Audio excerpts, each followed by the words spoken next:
Bonjour à tous, c'est l'heure de votre quotidienne 100% quintet, direction l'hippodrome de Cabourg ce vendredi soir à l'occasion du prix Henri Ballière. On va évoluer sur 2750 mètres, 2 poteaux de départ. Ils seront 16 à prendre part à cette épreuve avec un certain Don Juan du Houlet qui reste sur 2 brillants succès. Peut-il réaliser le hat-trick? On voit ça tout de suite avec ma consultante. Mon invité du jour, Alexia Beaucourt. Bonjour. Bonjour, bonjour à tous.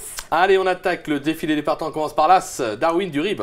Alors, il a une seule course en 4 mois. Pour l'instant, on regarde courir. Le numéro 2, Dream Zahiri. En tête, une place à sa portée. Le numéro 3, Braco Giel. Il monte de catégorie, mais c'est pas impossible en bout de combinaison. Le numéro 4, Don Juan du Houlet. Au top, c'est une très belle chance. Le numéro 5, Cara du Goutier. Face aux jeunes, dans une combinaison élargie. Le numéro 6, Bluff. Une chance secondaire ici pour moi. Le numéro 7, Dauphin du Pré. Il doit rassurer dans l'immédiat. Le numéro 8, Divine d'Iléon. Très bien engagée, elle mérite vraiment crédit. On passe au 25 mètres avec le 9, Oni de Gassard. Très en forme, il peut poursuivre sur sa lancée. Le numéro 10, Baron de l'Ormerie. Malheureusement, il a connu quelques petits soucis de santé après sa victoire, donc pour une petite place. Le numéro 11, Borsina de Viette. Dans un choix secondaire. Le numéro 12, Bénuro d'Auvilliers. Même au 25 mètres, il a son mot à dire. Le numéro 13, Donuts de Ladoux. Avec un bon parcours, il a sa place à l'arrivée. Le 14, Balade Magique. Faible marge à ce niveau, on écarte. Le numéro 15, Action du Châtelet. Pas revue depuis avril, on va attendre de la revoir. Et enfin le numéro 16, Absolue Vérité. Pas mieux, on ne retiendra pas. On l'écarte et on revient sur les bases tout de suite. Deux bases au départ de cet événement pour Alexia, les numéros 4 et 8. On commence par le numéro 4, Don Juan du Houlet. Course référence, le prix entreprise Sarrazin. C'était le 15 juillet dernier au Mont-Saint-Michel avec un succès à la clé. Exactement, on va pouvoir le voir en dehors. Donc il s'est montré vraiment courageux jusqu'au bout pour s'emparer de la victoire sur le poteau. Voilà, c'est un cheval qui a été plus souvent vu sous la selle, qui s'est plutôt bien comporté dans l'ensemble. Et là, il vient de gagner à 2 reprises à l'attelé. Donc voilà, vraiment pour moi, un nouveau début de carrière pour ce cheval. Alors, en plus, il a gagné ces 2 dernières fois corde à droite, censé faire, et avec David Thomas. Exactement comme ça va être le cas dans ce quintet. Il se plaît à Cabourg et sur la distance. Pour moi, il peut vraiment confirmer sa belle forme. Et voilà, pour moi, sa nouvelle carrière, c'est son coup d'essai à ce niveau. Et attention, j'y crois. Ça peut faire très mal. On passe au numéro 8, Divine d'Iléon. Course référence, le prix de la Tour Saint-Jacques. C'était à Enghien le 10 juillet avec une 4e place à la clé. Exactement, et on peut voir que voilà, elle était malheureuse dans la phase finale. Elle a trouvé l'ouverture tardivement et elle s'est quand même montrée courageuse jusqu'au bout pour arracher sa 4e place. Alors ici, elle sera idéalement engagée à la limite du recul.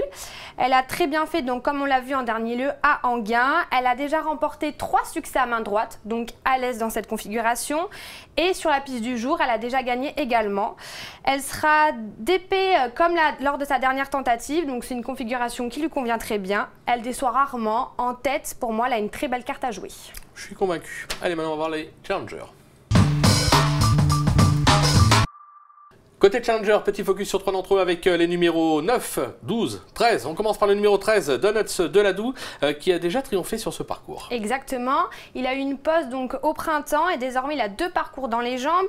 Dernièrement, il est 9e sur ce tracé, mais c'était dans un lot plus relevé et je pense qu'il est certainement monté sur cette sortie.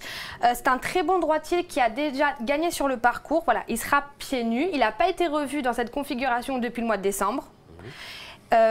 S'il démarre vite, pour moi, il peut vraiment refaire parler de lui. Donc, il est au 25 mètres. Mais s'il a un bon parcours et que voilà, il démarre vite, pour moi, ça peut le faire. À ne pas sous-estimer. On va passer au numéro 12, Bénuro d'Auvilliers, course référence prix de la Porte de Charenton le 3 juillet dernier à Enghien avec un succès à la clé. On va le voir trouver le passage côté corde. Donc, il s'est vraiment bien imposé ce jour-là. Il faut savoir qu'il s'est imposé à la cote de 38 contre 1. Donc il avait gagné son premier quintet en septembre et ensuite il n'avait couru qu'à 3 reprises en 8 mois. Il est complètement sur la montante pendant le printemps. Il a fourni une très belle fin de course dans un événement le mois dernier à Vichy où il a été 6e. Et ensuite, donc, on a pu le voir qu'il a remporté son 2e quintet, donc à très belle cote. Il est proche de son bon niveau, ça y est, il est vraiment en train d'être sur la montante. Il sera une nouvelle fois censé faire. Il va découvrir Adrien Lamy. Pour moi, avec un bon parcours, ça y est, il peut vraiment refaire parler de lui ici. Ok, le numéro 9, Oni de Gassard. Alors, l'engagement n'est pas idéal au 25 mètres. maintenant, le cheval est euphorique actuellement. Exactement, et c'est un cheval qui est quand même régulier dans l'ensemble. Donc là, il vient de prouver sa très belle forme, n'étant pas sorti des 3 lors de ses 3 dernières sorties. Donc une fois premier, une fois deuxième, une fois troisième, très belle forme. Il sait très bien finir ses courses, attention, c'est vraiment un cheval qui est fort, qui se montre fort jusqu'au bout. Et il faut savoir qu'il a déjà devancé ses cadets. Il est à l'aise à droite et sur la distance également. Il peut bien faire d'emblée pour son nouvel entourage et pour Alexandra Brivard. Ok, on va s'en méfier. Une petite stat maintenant. Parmi les 7 premiers favoris, les mâles ou hongres de 6 ou 7 ans ayant terminé au moins 2 de leurs 3 dernières courses dans les 4 premiers affichent 78% de réussite, 14 sur 18. C'est le cas du numéro 4, Don Juan du Houlet. C'est tout simplement le grandissime favori d'Alexia. On va le suivre en confiance. Allez, maintenant on va voir le cheval repéré par Alexia. Alexia, pour votre cheval repéré, on quitte l'hippodrome de Cabourg, j'ai la sensation de l'avoir déjà dit. On prend la direction de l'hippodrome de Laval, c'était à l'occasion du prix de la Côte de Jade, c'était le 27 juin dernier avec une 6e place à la clé. Oui, c'est le numéro 114, Hera d'Ourville.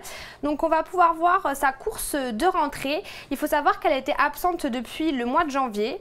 Donc ce jour-là, elle fait une bonne rentrée où elle se classe 6e et elle a plutôt bien fini. Alors ça va être du coup sa 2e course vendredi. Et il faut savoir que pour sa dernière apparition à Cabourg, c'était il y a 1 an. Elle s'est imposée avec ses fers. Cette fois-ci, elle sera sans ses fers. Donc pour moi, voilà, elle est sur la montante. C'est un véritable objectif et elle peut vraiment refaire parler d'elle. Voilà, c'est le jour J comme on dit. Alexia, merci pour toutes ces informations. Merci à vous. Merci à vous de nous avoir suivis. Bon jeu à tous et rendez-vous dès demain sur ce même plateau. Au revoir. À bientôt.